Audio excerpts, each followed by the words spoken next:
All right, everybody. Thank you so much. Um, Lena, thank you. That was fantastic. Guillermo, that was excellent. Now we're going to have a bit of a conversation. We have some great questions from the audience. But in case you showed up late, I'd like to again welcome and introduce Dr. Jorgelina Marino and Dr. Guillermo Eshete. Um, Jorgelina is the science director of the Ethiopian Wolf Conservation Program, and she's originally from Argentina. And today she is joined by her colleagues Girma, who is originally from the Arsi Mountains of Ethiopia, and he leads the North Ethiopian branch of the team. And with Lena is Dr. Claudio Sierro, who is founder and executive director of the EWCP. So now to kick things off, we've got a lot of good questions about wolves, and I think let's start with some human-wolf conflict. There are some questions about that. Now, can you tell us a little bit about what is the nature of the dynamics between wolves and people living in the highlands? Are wolves a threat to people's livestock? Well, when we think about wolves, we think of the bad wolves and presume that we could expect a conflict like large carnivore conflict over predation. And yes, Ethiopian wolves can kill livestock, maybe young animals, but because they are so specialized on eating rodents, they will eat rodents if they can. And so the relationship is not so tense as you would expect with other carnivores. But of course, in different areas of the country, this situation may also change. When the land is degraded and maybe the rodents are not abundant, then there are some tensions that can arise. And I think I would like to invite Girma because he did a very interesting study about this. And he is up in the north where, if anything, that potential conflict is higher. So maybe Girma, you want to tell us a bit that. Excuse me, I just heard a repeated sound. My video is not going well. Okay, it's okay. Can you just repeat? It's okay. Okay, can you just? Okay, I can finish, but so there is some, when there is predation on the livestock, really can be very hard for the families because they live in, very life that depends really on a small number of animals and a little plot. So we have seen that when it's happened, it's really hard. It hits the families very badly. But this is a rare event. So what we do is keep an eye on any possible event. But at the heart of the coexistence that is really wolves coexist with people across Ethiopia is that there is some appreciation for the wolves, and really people like the wolves, and because the wolves live only in Ethiopia, nowhere else, and there are no wolves in Ethiopian wolves in any other zoo in the world.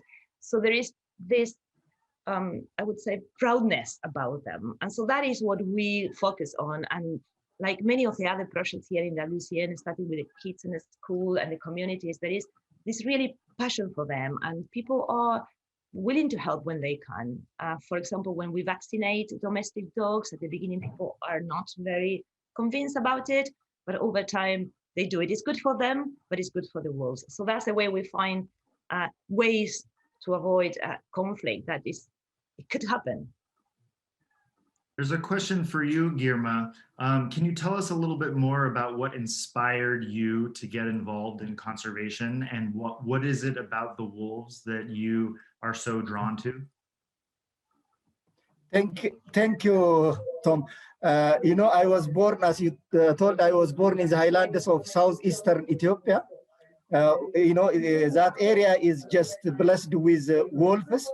I am just started my childhood with shepherds. I have a lot of contact with wolves, and that always inspires me. And when I come to the okay, thank you. Thank you, Tom. Okay, great. So maybe moving on to Jorgelina, tell us a little bit more about the vaccination program and how important it is to sort of create a safe zone around wolf habitat through the vaccinations. Well, the vaccinations are very important because when there is an outbreak, either of rabies or distemper, many can die. So over the history of our program, initially the vaccination was a reaction intervention. So as soon as we identify that wolves were dying, we will vaccinate packs that were surrounding the infection. And that creates like a cordon sanitaire. So we really believe we are stopping the outbreaks from going further. But obviously this is, by the time it's happening, many wolves are dying, and it's also very intrusive. The wolves had to be captured and injected. So we have moved on into the oral vaccination. And this is really, as I said earlier on, this is what may save the Ethiopian wolves. So our approach is to get to know very well all the families in one area and target the delivery of these sachets that are surrounded by meat. So the wolves really are interested in them. We distribute them in each pack. Once we know where the family lives, what is their central range, we put them in the afternoon, and the animals come and eat them. Initially, we didn't know whether this will work or not, and we set up a camera trap next to each of these baits. And we could see, and we were very happy to find out that it was mostly the Ethiopian wolves that were consuming these baits. And so even though we don't know exactly how many of them are vaccinated, we see a very good uptake. And we can see from the photos that animals from different age or sex are consuming them. So our target was to vaccinate 40% of the wolf population orally. And because we know from models that could provide a very good protection against big outbreaks. And this year, even though it's been very hard with COVID, we continue with the oral vaccination. And today we have vaccinated 50 packs. That is more than half of all the families. And we estimate that maybe 200 wolves are protected. So that it's around our 40% target. So that is really good news and something that we have to continue doing year after year.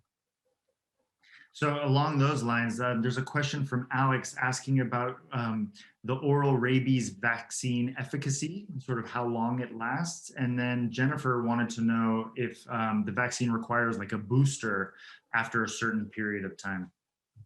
Maybe Claudio, you want to answer that? Sure. If you look at the test that's been run on this vaccine, which is a traditional vaccine developed in France, it will afford protection for 2 years. We know that protection tends to go beyond that, but the manufacturer gives you those 2 years. So we're working with the assumption that every 3 years we should be boosting those vaccines, regardless of whether we get the same animal taking the bait or new animals. As long as we can guarantee that there is a minimum 40% of each population vaccinated at any given time, we should be providing effective health protection. So now the Ethiopian Wolf Conservation Program has been around for a long time, and you all have seen your fair share of political challenges resulting from instability and various things that have happened in the country. We've got a few questions speaking to this kind of insecurity in Ethiopia and challenges that has presented to your program and your ability to do the work. Can you sort of speak to that and sort of how do you respond in such a challenging climate? Yeah, there's been many developments through the life of the Ethiopian Wolf Conservation Program. Started from the time when Claudio started there, and it was the revolution. It was a communist government there, and actually, at one point, Claudio had to leave, and he could only come back later on. And since then, there are different situations in different places, and even recently, most people will have heard of the problems up in northern Ethiopia between the Tigray region and the federal government. And all over Ethiopia, there is tensions between the main ethnias. And it's always a little bit unpredictable. We never know where these problems may arise. And the way we go about, and many of our colleagues from the other project will agree with this, is that you just really are aware and adaptable. So sometimes activities cannot be conducted in one area and they have to be conducted in a different area, and the plans have to be adapted. And I think that's the story, not just in Ethiopia, maybe in many other countries. And at the moment, for example, we are here in Oxford, in UK, and we cannot go to Ethiopia because of the COVID, and sometimes because there is political problems. But Well, we keep working, and I think it's been 30 years of the Plus, Ethiopian yeah. Wolf Conservation Program, and I think that is at the heart of successful conservation programs. You just continue and keep going, and sometimes you need patience, and sometimes maybe diseases like COVID now, sometimes political situations, sometimes we disagree with the government. Sometimes you don't have permits to work in one area. We really have to work very hard to convince our partners that the vaccination was a good thing. So yeah, that's the lesson, just persevering and adapting. So then we're near the end of time, but I'm curious, Girma, perhaps you can tell us a little bit about what it's been like for your team during this past year during COVID and how it's impacted your ability to do your work for the wolves. Yeah, thank you. Last year was really a very troublesome year. It was difficult, especially when the COVID started. The government issued state of emergency, and that makes us to be totally locked down at home. And it was very difficult to be away from the field. So Go on. We can hear you. Oh, Maybe we I want to ask an apology because, I just hear 2 times the questions, there is a reverberating sound. It was difficult for me to identify the sound. So I'm sorry for the problem. No problem. Technical difficulties, they're very normal these days. Perhaps as a final word from you, Jorgelina, tell us a little bit about what your needs are going forward. What's next for EWCP and how can people help? well, I think the answer is that we have to keep doing mostly everything that we are doing. And with the vaccination, we can't stop. And we have also to learn about how good it's working. So there's also work alongside to learn about the immune response of the wolves. So there's research that we would like to do. And creating this herd immunity that we are talking so much about these days is a target. But alongside that, we really want to protect every population and be prepared to help the wolves recolonize areas where they went extinct, or after a huge population crash, we can bring wolves. So the future for us is to be more hands-on, like with many other endangered species, there is a lot more of management. So if we can combine those 2 parts, the habitat protection with the population management and controlling the disease, that's great. And that is what we are looking forward. And we are really grateful because many of the people listening to us here, many people from WCN have been very generous with our program. And we hope that more new people will be interested and contact us because there are all sorts of different things to do and we need help.